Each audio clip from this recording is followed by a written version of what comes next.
How to change server in Honkai Star Rail. Hi everyone, welcome back to another video from Tech for Gamers. If you're trying to switch servers in Honkai Star Rail to play in another region or with friends, it's actually pretty simple, but there are some few things you must know before doing it. First of all, launch open the Honkai Star Rail game on your Android or iOS device, and once you're inside the game, as soon as the game loads, you'll see this Start Game option. Here, right underneath, you'll see the server you are connected in. Mine is Asia.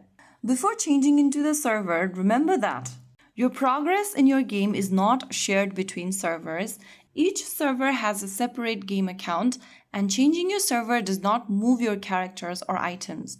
So if you switch between a server right now, it's like starting a new journey. You will not be able to continue where you left off. So make sure that you really want to change your server, and if you do, simply go ahead and tap on your current server and choose from the server catalog you want to change to. After you do that, click on confirm and your game will restart from the beginning on a new server. So that's how it's done. Changing servers in Honkai Rail is easy once you know where the option is. Just remember, you are not moving your account, you are just starting a new version of it in another region. So if you found the video to be helpful, don't forget to like, share and subscribe to our channel. I will see you again in the next video. Thank you for watching.